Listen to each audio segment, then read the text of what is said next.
جو ہے وہ بیسک جو ہے وہ کنسیپٹ ان کے مکھانے سے ملا. کیونکہ وہ ٹھیک صبح 9:45 10 بجے اسکول لگتا تھا, 9:45 بجے مکھانے ڈسٹریبیوٹ کرتے تھے. اب جو بچہ انشور کرے کہ میں 9:45 بجے پہنچ گیا تو اسی کو ملتے تھے. تو اس کی وجہ سے ہم وہ پابند ہو گئے. پھر ان کے پڑھانے کا طریقہ, آج کل جو ماڈرن ٹیکنیکس وغیرہ ریسرچ وغیرہ کرنے کے بعد جو ہدایات جو ہے وہ ملی ہیں ہمیں, وہ اس زمانے میں امپلیمنٹ کرتے تھے اور ان لیٹرنٹ سپیریٹ امپلیمنٹ کرتے تھے, اور خود وہ 5th پاس تھے. مطلب ان کی اس زمانے کی تربیت جو ہے وہ یہ ہے. اس کے بعد وہاں پہ میں 5th تک پڑھا. تو بیچ میں اساتذہ کرام آتے گئے, ان کی ٹرانسفر ہوئی.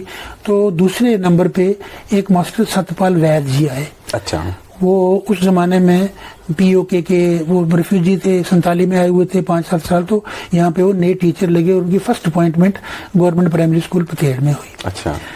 آئی آلسو فاؤنڈ ہم اے ویری گڈ ٹیچر. وہ میرے استاد رہے اور ان کی ڈیتھ تک, پچھلے سال تک میرے ان سے تعلقات رہے. انہوں نے ہمیں 1-2 سال پڑھایا, لیکن بہت محنت سے پڑھایا. اس کے بعد تیسرے نمبر پہ جو سب سے میرے فیوریٹ ٹیچر اس زمانے میں آئے, جنہوں نے 4th اور 5th میں پڑھایا, ان کا نام ماسٹر خلیل تھا. مجھے پورا نام نہیں, لیکن ہرنی سے تھے وہ. تو بہت بڑے کمال کے استاد تھے وہ. انہوں نے پڑھایا. تو 5th تک تو چلو ٹھیک ہے, it was 1 or 2 kilometre from my home, آنا جانا یہ وہ چلتا رہا. 5th کے بعد اب آپ نے 6th میں کہاں پڑھنا ہے.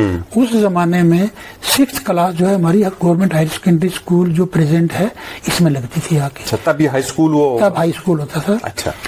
تو ہمارے گھر سے یہ تقریباً 6.5-7 کلومیٹر ہے, اور پراپر کوئی راستہ بھی نہیں ہے, پل بھی نہیں بنا ہوا ہے, دریا بیچ میں دریا کے اوپر کوئی بھی کنوینس کا وہ جو پل شل ہوتے ہیں وہ اس زمانے میں کنسیپٹ بھی نہیں تھا.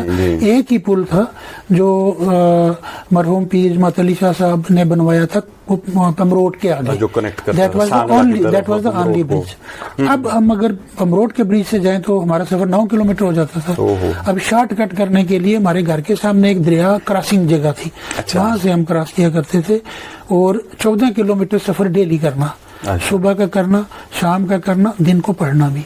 اور سفر کرنے کا ایک بڑا عجیب طریقہ تھا کہ ہمارے گھر سے لے کر دریا تک گھاس, مکی اور یہ فصلیں ہوتی تھیں. اب اگر اس میں آپ سکول کی پریس کی پینٹ لگا کے جاؤ تو اس کی شکل دریا تک بگڑ جاتی تھی, مٹی لگتی تھی, پانی لگتا تھا. ہم اس کو پریس کیے ہوئے کندھے پہ ڈالتے تھے اور کچھا لگا ہوتا تھا. اور جو شو ہے ہمارا وائٹ فلیٹ ہوتا تھا, اس کو بھی پانی نہیں لگنے دینا, انگلی میں پکڑتے تھے ہم, اور ننگے پاؤں ہم دریا تک جاتے تھے. دریا کراس کر کے آگے پھر ہماری سڑک آتی تھی جو درابا بفلیاز روڈ ہے, اس پہ سائڈ کے کلبرٹ پہ بیٹھنا, اور پاؤں کو اتنا آرام آتا تھا. جب ہم سوچتے تھے ہم یہ جراب اور فلیٹ لگاتے ہیں, وہاں پینٹ لگا کے اپ ٹو ڈیٹ ہو کے, اگر 8 بجے اسکول کا ٹائم ہے تو 10 منٹ کا ماٹ پہ پریئر میں کھڑے ہوتے تھے. کیا بات ہے. اور پھر جب چھٹی ہوتی تھی پھر واپس جانے تھے, ریگولرلی پڑھتے رہے. تو اس طرح آپ نے جو ہائی اسکول تک جو ہے وہ تعلیم وہیں سرنکوٹ میں ہائی اسکول میں حاصل کی. ہائی اسکول میں ایسا ہوا کہ وہاں پہ میں بہت بڑے مطلب اسٹینڈرڈ کے اساتذہ اکرام سے پالا پڑا, جو آج کے کسی بھی یونیورسٹی ٹیچر سے میں بیٹر سمجھتا ہوں. لیول آف ان کا commitment and spirit of contribution اس دور میں بہت زیادہ ہے. Contribution education as well. ایک ماسٹر چمن لال رازدان تھے, اس زمانے میں MSc میتھمیٹکس کر کے ہمیں 6 میں میتھ پڑھاتے تھے. وہ very competent teacher from valley. پھر ہمارے ماسٹر رام پرکاش جی تھے, اس زمانے میں BSc کیا ہوا تھا انہوں نے, لیکن میتھمیٹکس ان کا ایک سبجیکٹ تھا, تو وہ بھی اب مرحوم دنیا سے چلے گئے ہیں. پھر ہمارے SK بالی ہوتے تھے پونچھ کے, تو انہوں نے شادی ہمارے درابا سے کی ہوئی تھی, تو he had some attachment with the students like اس.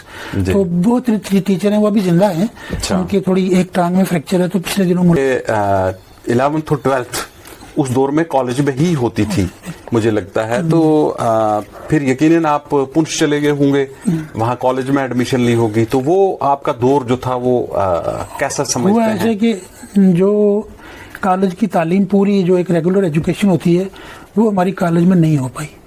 ہمیں 11th میں جب داخلہ لیا تو امیڈیٹلی وہاں پہ ایک ایڈورٹیزمنٹ آئی کہ بھائی جو بچے ڈپلوما ان ویٹرنری کرنا چاہتے ہیں یہ ہے وہ, تو ان کا آگے سے کیریئر ایسا ہوتا ہے ویسا ہوتا ہے. تو ہم وہاں پہ فارم بھر دیے. اب فارم بھرنے کے پیچھے کیا تھا کہ کچھ شرارتی لڑکے شہر کے ہوتے ہیں, وہ اب بڑے بڑے دور دور گئے, آئی ول ناٹ نیم دیم, انہوں نے کہا بھرو فارم سارے. ہم گاؤں کے تھے, ہماری پہلے وقت تھی, فارم شارم بھر کے ہم گئے ڈی سی آفس. وہ دن کو گاؤں سے آئے لڑکوں کو تنگ کرتے تھے اور ہم سے تنگ کرواتے تھے. ہم نے مزاحیہ طور پہ انٹرویو دیا, لسٹ نکلی تو میں اس میں تھا, ہم 3 لوگ سلیکٹ ہو گئے. تو اس کی وجہ سے میں چلا گیا کرنے ٹریننگ. تو ٹریننگ کر کے آئے تو آتے ہی ہمیں شیپ ہسبینڈری ڈپارٹمنٹ میں انہیں نوکری مل گئی. نوکری مل گئی, لیکن جو پڑھائی کی جو پیاس تھی وہ باقی رہی. تو ہم 2-4 لوگ تھے جو سب کے ساتھ ایسا ہی ہوا تھا. ہمارے ایک رفیق صاحب میرے ریلیشن میں بھی ہیں, تو میرے بیچ میٹ بھی ہیں 84 کے ایس کے. ایک نثار صاحب ہیں اور ایک شفیع ڈار صاحب ہیں, تو ایک بشیر منہاس صاحب ہوتے تھے.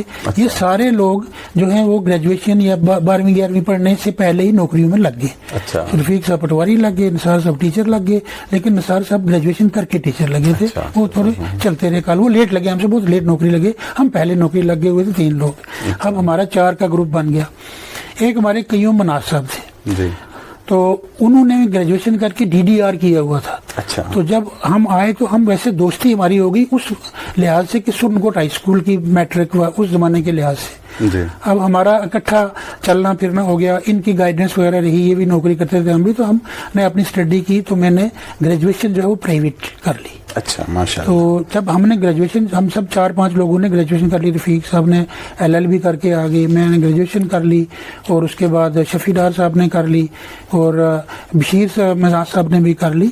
تو پھر ہمارا ایک اکٹھا, جیسے نیشنل کانفرنس کی ہسٹری میں کبھی لکھا جاتا ہے کہ ینگ مین اسٹڈی گروپ بنا تھا جس سے نیشنل کانفرنس کی بنیاد پڑی, اس طرح سے ہمارا سرنکوٹ کے برائے نام انٹلیکچوئلز کا ایک گروپ بن گیا. ان کا ہوتی تھی وہ بلڈنگ کیا ٹارا جیسا, تو اس کے پیچھے کچی بلڈنگ تھی, اور اس نے اس میں ٹی اسٹال کھولا ہوا تھا. آگے چائے کلچے چلچے بنتے تھے, پیچھے کھلی جگہ تھی. اس میں ایک کارنر کی ایسی جگہ تھی, مان لو 6x8 فٹ کی یا 10 کی ہوگی. ہم نے اس کو کہا یار تم ایک کام کرو, یہ جگہ ہمیں آگے پردہ لگا کے بند کر کے دے دو, اس میں ایک بینچ لگاؤ, ایک بینچ ادھر لگاؤ, ایک بینچ ادھر لگاؤ. ہم آپ کو 20 روپے مہینے کا کرایہ دیں گے, اور 18 کلچے اور 18 کپ چائے جو ہے ہم آپ سے لیا کریں گے.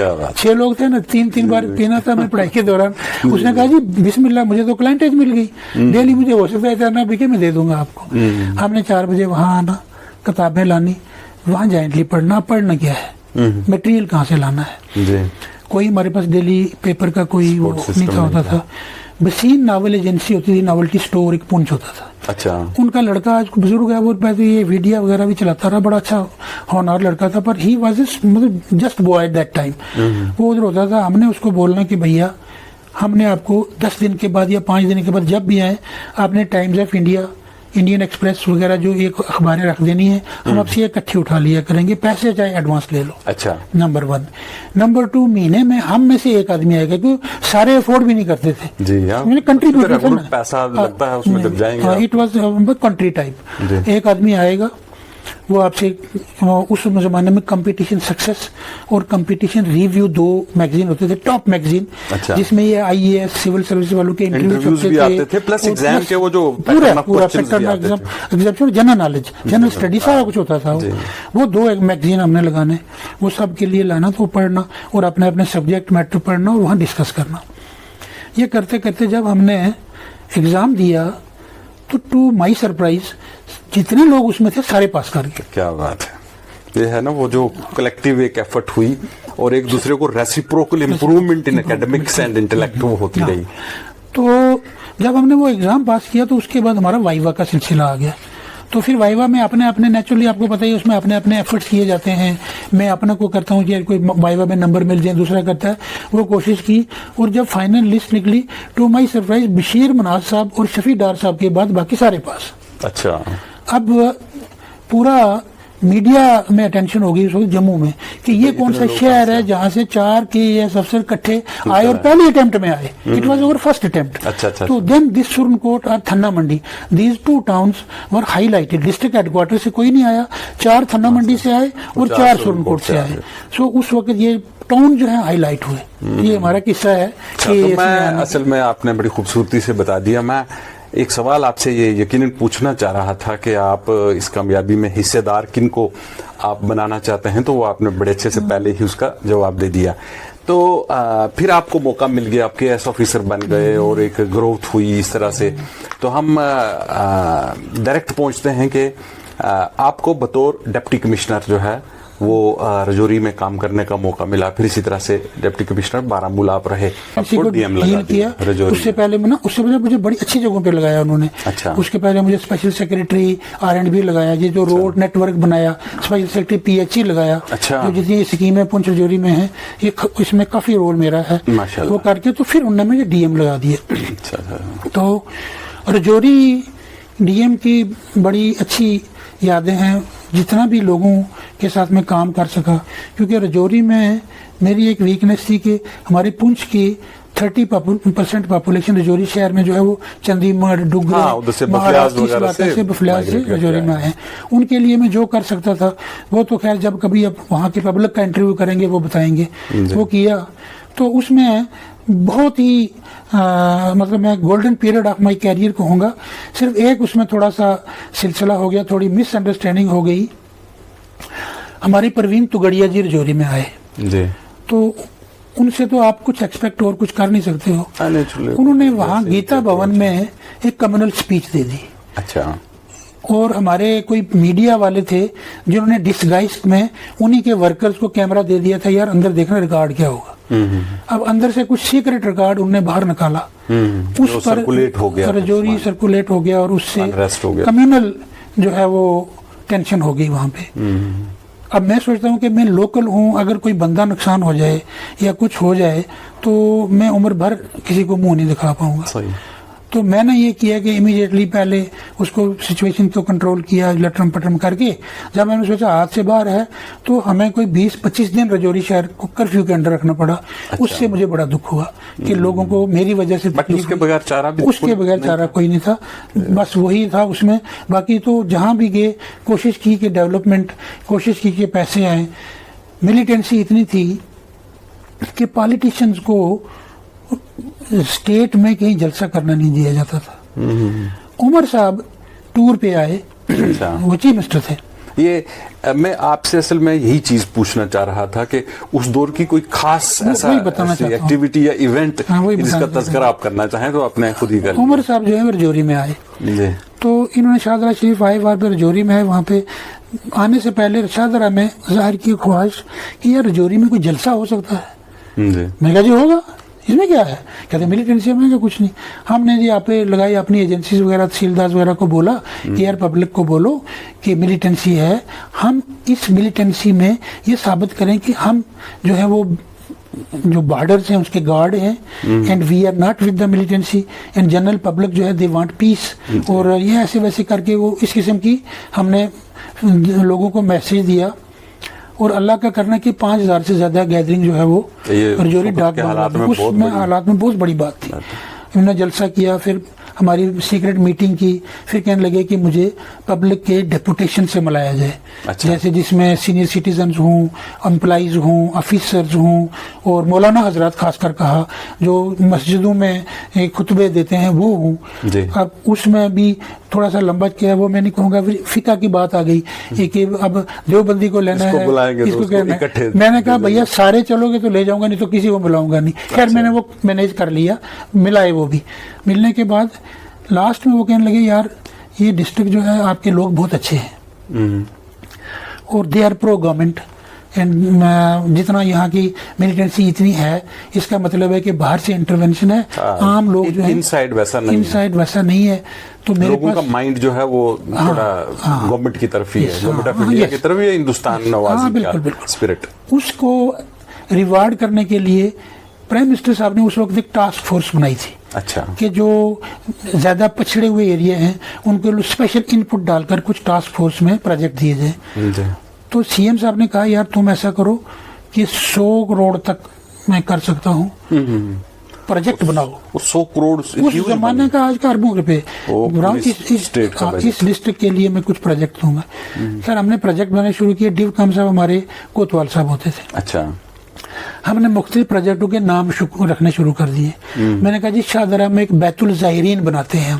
اچھا. تو وہاں پہ رہنے کی جگہ نہیں تھی, اس پہ 10 کروڑ روپیہ لگے گا. میں نے کہا جی رجوری کو ایک الٹرنیٹ برج دیتے ہیں ہم, اس پہ 25 کروڑ روپیہ لگے گا. میں نے کہا جی ایک سول سیکریٹریٹ بناتے ہیں انڈر ون روف, اس میں 15 کروڑ روپے لگے گا.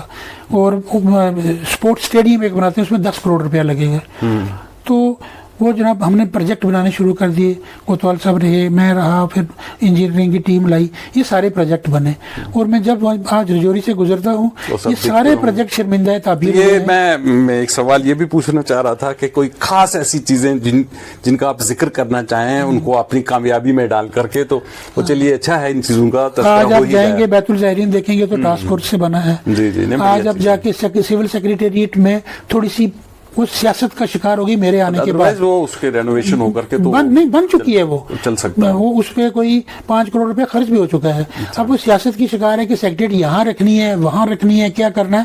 تو جو جگہ میں نے پرپوز کی تھی that was one of the best place, medical college سے تھوڑا آگے جا کے اسپورٹس اسٹیڈیم کے بیچ والی جو جگہ ہے یہ رکھی تھی. میں سینٹر ہے یہ باہر جائے گا تو چلو وہ بن جائے گی وہ بھی. اس کے بعد پل دیکھتا ہوں میں الٹرنیٹ, وہاں سے سیدھا اسپتال دوسرا شہر بن گیا ادھر. وہ بھی کافی رجوری کا بہت خوبصورت ہے. اس قسم کی چیزیں اس قسم کی جو اس ٹاسک فورس کی وجہ سے اور اس جلسہ کی وجہ سے ملی وہ رجوری میں. تو نوجوانوں کو آپ کیا پیغام اس موقع پہ دینا چاہیں گے؟ دیکھو جی نوجوانوں کے لیے ہم 4-5 لوگ جو ہیں وہ ایسی مشعل راہ رہے جیسے انجم صاحب ہمارے لیے تھے, ان کے لیے تھے. آج کی ڈیٹ میں آپ کو کسی بھی جموں کشمیر کے ڈیولپڈ ڈسٹرکٹ سے زیادہ کے AS افسر, IAS افسر, IPS افسر ملیں گے. یہ شروعات تبھی سے ہو گئی تھی. ان بچوں میں یہ آ گئی کہ بھائی ہمیں کمپیٹیٹیو ایگزام پاس کرنے چاہیے, ناٹ ریسٹرکٹیڈ ٹو کے AS IAS, ہمیں انجینئرنگ میں جانا چاہیے, اس میں جانا چاہیے, انفارمیشن میں جانا چاہیے. جہاں بھی کہیں کمپیٹیٹیو ایگزام ہوتا ہے وہ بچے اپیئر ہوتے ہیں. اور اللہ کے فضل سے آج ہم اتنے مطلب وہ ہیں self sufficient in the governance کہ ہمارا میجر رول ہے جموں کشمیر کی گورننس میں. آپ سیکریٹریٹ میں جاؤ گے آپ کو ہر چوتھے کمرے کے بعد کوئی فائنینشیل ایڈوائزر, کوئی ڈپٹی سیکرٹری, کوئی پنچ رجوری کا ملے گا. پولیس میں جاؤ گے ہر ڈسٹرکٹ کے بعد دوسرا SSP, کوئی DIG, کوئی آپ کو پنچ رجوری سے ملیں گے. اس طرح سے اس چیز سے ہم یہ سیٹسفائیڈ. اور میں نوجوانوں کے لیے آپ کی وساطت سے یہ پروگرام دوں گا کہ نا امید کبھی نہیں ہونا جی. اور یہ ایک چیز کو دماغ میں لے کر بیٹھے رہنا بہت بیوقوفی ہے. میں مان لو اب بیٹھ لوں گا کہ میں نے IAS کرنا ہے, اب میں 4 بار ایگزام دیا, ایک بار بھی دیا, دوسری بار دیا, تیسری بار دیا, میں ہمت نہیں ہارتا ہوں مگر میں دیے چلتا ہوں. وہ نہیں کرنا ہے. جب آپ ارننگ نہیں, کمٹمنٹ کے ساتھ ہی جو کرنا ہے کمٹمنٹ, جب آپ ارننگ ہینڈ نہیں ہو, آپ کو جہاں بھی جگہ ملتی ہے وہاں چلے جاؤ. مطلب ایک لیول اکوپائی کر لو, اس کے بعد کوشش, اس کے بعد nobody could stop you correct to enhance. اس لیے بچے میں نے دیکھے ٹیچر کی آپ سے ہمیں کیا ٹیچر لگنا جی, چھوڑو نائب سے کیا لگنا جی, میں نے کہا یس کرنی ہے. اب 3 سال میں وہ نہیں ہوتی ہے تو ادھر سے نہیں ہوتی ہے, پھر اتنی فرسٹریشن ہوتی ہے. اور بہت سارے بچے ہم نے ایسے دیکھے جو ایک طرف لگے رہے, جیسے IAS کے لیے بیٹھے 4 سال 5 سال کے بعد وہ گھومنا شروع ہو گئے, یار 5 سال زندگی کے ضائع ہو گئے. اور اسٹیٹ سروسز میں بھی بہت سارا ایسا ہوا. آپ کے استاد ہونے سے مجھے نہیں لگتا کہ اس پر مجھے زیادہ بولنا چاہیے. لیکن یہ بچوں کو آپ کالجز میں جاتے ہیں, میں بھی جاتا ہوں کبھی کبھی ایکسٹینشن لیکچر وغیرہ دینے کے لیے, آپ ان کو یہ بتاؤ یار جو آپ کو ملے وہ مل کر آپ پیرنٹس سے سیلف سفیشینٹ ہو جاؤ. اور اس کے بعد ڈونٹ لیو یور اسٹرگل. میں بھی تھوڑی سی لغزش کی جب میں نے KAS کیا, اس کے بعد I could have very easily gone for IAS civil services کے لیے. سول سروسز میں بیٹھا بھی, میں پریلم پاس بھی کیا, لیکن اس کے بعد چھوڑ دیا. اچھا, کیونکہ کمٹمنٹ ہم ڈریم بھی نہیں کر سکتے تھے. اور اس کا کریڈٹ میں کوئی یہ نہیں کروں کہ ہم بڑے فنی خانے ہم نے کیا. نو, نمبر 1 ماں باپ کی محنت, نمبر 2 ان کی دعائیں, اور نمبر 3 اللہ تعالیٰ کی ڈیسٹنی جو ان کی دعاؤں سے ملی. یہ کوئی اگر کوئی کہے کہ جی میں نے کیا تو پھر وہ شیطانوں کی صف میں سے ہو جاتا ہے. ایک چیز تو جو آپ کے تعلق سے بہت مشہور رہی کہ آپ جیسے جب شیپ ہسبینڈری میں تھے, ایک نیچر تھی, آپ نے KAS کر لیا, اس کے بعد پھر مختلف عہدوں پہ رہے, آپ اسپیشل سیکرٹری رہے, پھر ڈپٹی کمشنر بھی رہے. مشہور بات آپ کے تعلق سے یہ تھی کہ پبلک کی طرف آپ کے ایٹیچیوڈ میں تبدیلی نہیں آئی, آپ نے ایروگنس نہیں دکھایا, آپ ہمبل تھے تو ہمبل رہے. آپ اس کے پیچھے کیا سمجھتے ہیں کہ کیا کار فرما چیز رہی ہوگی آپ کی شخصیت میں؟ اصل میں یہ سارا سبق جو ہے یہ میں نے کیریئر کے اسی دوران سیکھا, شیپ ہسبینڈری کے. اور آج بھی ریٹائرمنٹ ہونے کے بعد بھی, ڈی سی بننے کے بعد بھی, میری زیادہ تر جو قریبی دوستوں کی تعداد ہے وہ ان کی ہے جو میرے اس زمانے میں کولیگ تھے شیپ ہسبینڈری میں. اور اس وقت میں ایک لو پیڈ امپلائیز فیڈریشن میں بھی بڑا ایکٹیو تھا اور پریزیڈنٹ تھا ڈسٹرکٹ کا. اور ان لوگوں کے ساتھ تھا. تو جب میں وہ دنیا چھوڑ کے دوسری میں آیا تو میں اپنے آپ کو دوسری دنیا میں تو آیا ضرور, لیکن وہ بھول نہیں پایا میں کہ ان کی کیا مشکلات ہوتی ہیں, وہ کیسے ہوتے ہیں. میں نے جب بھی اس کے بعد کیریئر میں چیئر پہ ادھر بیٹھا اور میرے پاس اگر دوسری طرف کوئی آیا, سب سے پہلے میرے دماغ میں یہ سوال آتا تھا کہ tomorrow I will be there and somebody else will be here. وہ بھی کافی خوبصورت جوڑی کا بہت خوبصورت ہے. اس قسم کی چیزیں اس قسم کی جو اس ٹاسک فورس کی وجہ سے اور اس جلسہ کی وجہ سے ملی وہ رجوری میں. تو نوجوانوں کو آپ کیا پیغام اس موقع پہ دینا چاہیں گے؟ دیکھو جی, نوجوانوں کے لیے ہم 4-5 لوگ جو ہیں وہ ایسی مشعل راہ رہے جیسے انجم صاحب ہمارے لیے تھے, ان کے لیے تھے. آج کی ڈیٹ میں آپ کو کسی بھی جموں کشمیر کے ڈیولپڈ ڈسٹرکٹ سے زیادہ کے اے ایس افسر, آئی اے ایس افسر, آئی پی ایس افسر ملیں گے. یہ شروعات تبھی سے ہو گئی تھی. ان بچوں میں یہ آ گئی کہ بھائی ہمیں کمپیٹیٹو ایگزام پاس کرنے چاہیے, ناٹ ریسٹرکٹیڈ ٹو کے A S I A S. ہمیں انجینئرنگ میں جانا چاہیے, اس میں جانا چاہیے, انفارمیشن میں جانا چاہیے. جہاں بھی کہیں کمپیٹیٹو ایگزام ہوتا ہے وہ بچے اپیئر ہوتے ہیں. اور اللہ کے فضل سے آج ہم اتنے مطلب وہ ہیں self sufficient in the governance کہ ہمارا میجر رول ہے جموں کشمیر کی گورننس میں. آپ سیکریٹریٹ میں جاؤ گے, آپ کو ہر چوتھے کمرے کے بعد کوئی فائنینشیل ایڈوائزر, کوئی ڈپٹی سیکرٹری, کوئی پونچھ جوری کا ملے گا. پولیس میں جاؤ گے, ہر ڈسٹرکٹ کے بعد دوسرا ایس ایس پی, کوئی ڈی آئی جی, کوئی آپ کو پونچھ جوری سے ملیں گے. اس طرح سے اس چیز سے ہم یہ سیٹسفائیڈ. اور میں نوجوانوں کے لیے آپ کی وساطت سے یہ پروگرام دوں گا کہ نا امید کبھی نہیں ہونا جی. اور یہ ایک چیز کو دماغ میں لے کر بیٹھے رہنا بہت بیوقوفی ہے. میں مثلا مان لو اب بیٹھ لوں گا کہ میں نے آئی اے ایس کرنا ہے, اب میں 4 بار ایگزام دیا, ایک بار بھی دیا, دوسری بار دیا, تیسری بار دیا, میں ہمت نہیں ہارتا ہوں مگر میں دیے چلتا ہوں. وہ نہیں کرنا ہے. جب آپ ارننگ نہیں, کمٹمنٹ کے ساتھ ہی جو کرنا ہے, کمٹمنٹ جب آپ ارننگ ہینڈ نہیں ہو, آپ کو جہاں بھی جگہ ملتی ہے وہاں چلے جاؤ. مطلب ایک لیول اکوپائی کر لو, اس کے بعد nobody could stop you correct to enhance. اس لیے بچے میں نے دیکھے ٹیچر کی عورتیں میں کیا ٹیچر لگنا جی, چھوڑو نائب سے کیا لگنا جی, میں نے کہا یس کرنی ہے. اب 3 سال میں وہ نہیں ہوتی ہے تو وہ نہیں ہوتی ہے, پھر اتنی فرسٹریشن ہوتی ہے. اور بہت سارے بچے ہم نے ایسے دیکھے جو ایک طرف لگے رہے, جیسے آئی ایس کے لیے بیٹھے 4 سال 5 سال کے بعد وہ گھومنا شروع ہو گئے. یار 5 سال زندگی کے ضائع ہو گئے. اور اسٹیٹ سروسز میں بھی بہت سارا ایسا ہوا. آپ کے استاد ہونے سے مجھے نہیں لگتا کہ اس پر مجھے زیادہ بولنا چاہیے, لیکن یہ بچوں کو آپ کالجز میں جاتے ہیں, میں بھی جاتا ہوں کبھی کبھی ایکسٹینشن لیکچر وغیرہ دینے کے لیے, آپ ان کو یہ بتاؤ یار جو آپ کو ملے وہ مل کر آپ پیرنٹس سے سیلف سفیشینٹ ہو جاؤ. اور اس کے بعد ڈونٹ لیو یور اسٹرگل. میں بھی تھوڑی سی لغزش کی جب میں نے کے اے ایس کیا. اس کے بعد I could have very easily gone for I A S civil services کے لیے. سول سروسز میں بیٹھا بھی, میں پریلم پاس بھی کیا, لیکن اس کے بعد چھوڑ دیا. اچھا, کیونکہ کمٹمنٹ ہم ڈریم بھی نہیں کر سکتے تھے. اور اس کا کریڈٹ میں کوئی یہ نہیں کروں کہ ہم بڑے فنی خانے ہم نے کیا. نو, نمبر 1 ماں باپ کی محنت, نمبر 2 ان کی دعائیں, اور نمبر 3 اللہ تعالیٰ کی ڈیسٹنی جو ان کی دعاؤں سے ملی. یہ کوئی اگر کوئی کہے کہ جی میں نے کیا تو پھر وہ شیطانوں کی صف میں سے ہو جاتا ہے. ایک چیز تو جو آپ کے تعلق سے بہت مشہور رہی کہ آپ جیسے جب شیپ ہسبینڈری میں تھے, ایک نیچر تھی, آپ نے کے ایس کر لیا, اس کے بعد پھر مختلف عہدوں پہ رہے, آپ اسپیشل سیکریٹری رہے, پھر ڈپٹی کمشنر بھی رہے. مشہور بات آپ کے تعلق سے یہ تھی کہ پبلک کی طرف آپ کے ایٹیچیوڈ میں تبدیلی نہیں آئی, آپ نے ایروگنس نہیں دکھایا, آپ ہمبل تھے تو ہمبل رہے. آپ اس کے پیچھے کیا سمجھتے ہیں کہ کیا کار فرما چیز رہی ہوگی آپ کی شخصیت میں؟ اصل میں یہ سارا سبق جو ہے یہ میں نے کیریئر کے اسی دوران سیکھا, شیپ ہسبینڈری کے. اور آج بھی ریٹائرمنٹ ہونے کے بعد بھی ڈی سی بننے کے بعد بھی میری زیادہ تر جو قریبی دوستوں کی تعداد ہے وہ ان کی ہے جو میرے اس زمانے میں کولیگ تھے شیپ ہسبینڈری میں. اور اس وقت میں ایک لو پیڈ امپلائیز فیڈریشن میں بھی بڑا ایکٹیو تھا اور پریزیڈنٹ تھا ڈسٹرکٹ کا, اور ان لوگوں کے ساتھ تھا. تو جب میں وہ دنیا چھوڑ کے دوسری میں آیا تو میں اپنے آپ کو دوسری دنیا میں تو آیا ضرور, لیکن وہ بھول نہیں پایا میں کہ ان کی کیا مشکلات ہوتی ہیں, وہ کیسے ہوتے ہیں.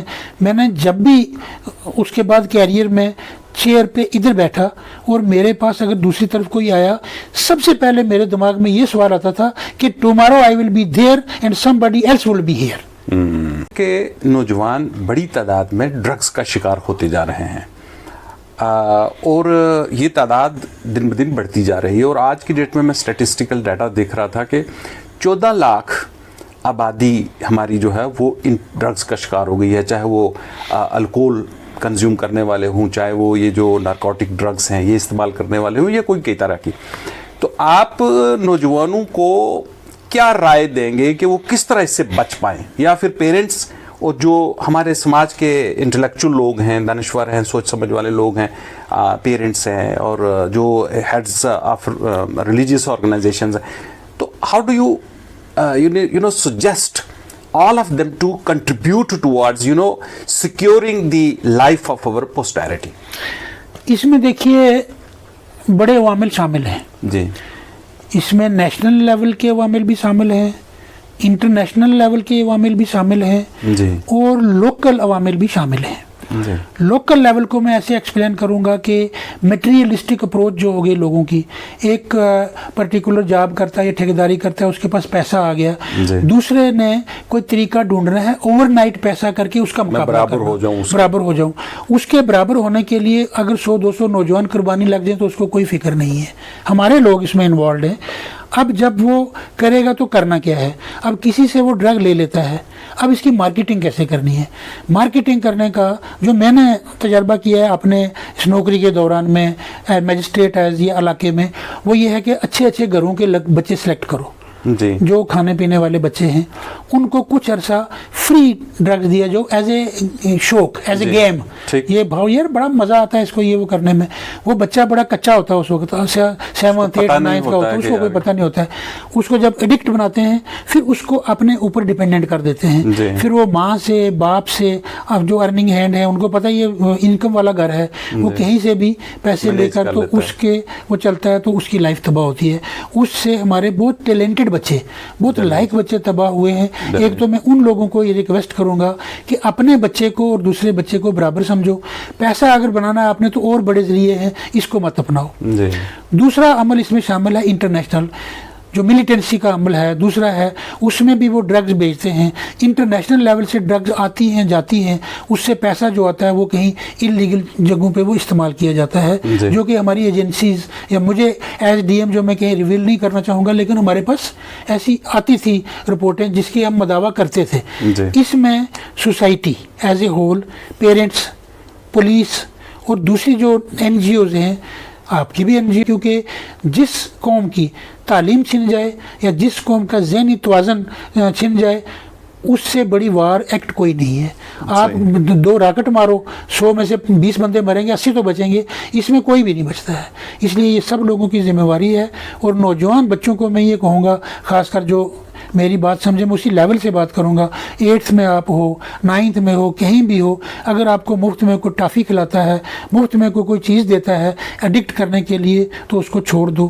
ماں باپ رہو, والدین کو میں یہ نصیحت کرتا ہوں کہ ہم اس چیز کے شکار رہے ہیں سوسائٹی میں. جب بھی آپ کو پتہ لگے بچے کی کوئی ایکسٹراڈنری ایکٹیویٹی ہے, لیٹ گھر آتا ہے یا اس کا بیہیویئر میں چینج آ رہی ہے, امیڈیٹلی میں نے بھی اپنے ڈسٹرکٹس میں ریہیبلیٹیشن سینٹر بنائے ہیں, ہر جگہ اس ریاست میں ہیں, کونسلنگ ہیں, کونسلرز ہیں. اس لیے جب کہ پانی سر سے اتر جائے تب تک بات کو چھپاؤ مت. پیرنٹس میں ایک ٹینڈنسی ہے, میرا بچہ جی بڑا وہ انوسینٹ ہے جی, یہ نہیں ہے. اگر ہے کچھ تو ہے, اس کو بتاؤ, سوسائٹی میں سب کو بتاؤ, رشتہ داروں کو بتاؤ, یار اس کو روکو اس سے.